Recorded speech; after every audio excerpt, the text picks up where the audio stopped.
বাংলাদেশ প্রতিষ্ঠার মাধ্যমে সেই শহীদদের রক্তের ঋণ এবং যারা বিভিন্নভাবে শারীরিকভাবে ক্ষতিগ্রস্ত হয়েছেন তাদের সেই আত্মত্যাগের ঋণ পরিশোধ করার এখন সময়ের দাবি। আমার বিশ্বাস এবং দায়িত্বের জায়গা থেকে আমি প্রায় বলে থাকি একটি কথা, বিভিন্ন বক্তব্যে আমি সেই কথাটি তুলে ধরার চেষ্টা করেছি। 1971 সালে বাংলাদেশের 71 সাল ছিল বাংলাদেশের স্বাধীনতা অর্জনের যুদ্ধ। 2024 সাল 1971 সালে সেই স্বাধীনতা যাতে আমরা অর্জন করেছি সেই স্বাধীনতা রক্ষার যুদ্ধ ছিল 2024 সাল।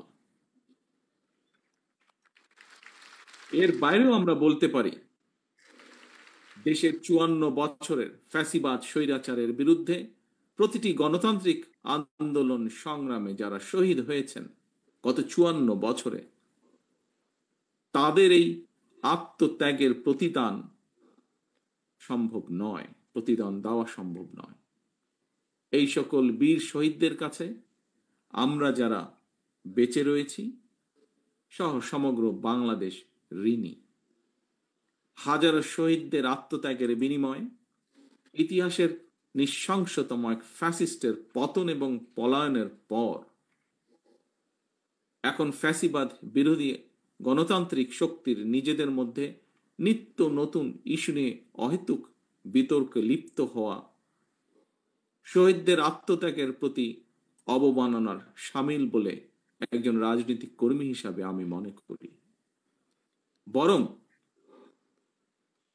সকল শহীদদের কাঙ্ক্ষিত ইনসাফ ভিত্তিক একটি গণতান্ত্রিক বাংলাদেশ প্রতিষ্ঠার মাধ্যমে সেই শহীদদের রক্তের ঋণ এবং যারা বিভিন্নভাবে শারীরিকভাবে ক্ষতিগ্রস্ত হয়েছেন তাদের সেই আত্মত্যাগের ঋণ পরিশোধ করার এখন সময়ের দাবি বলে আমি বিশ্বাস করি।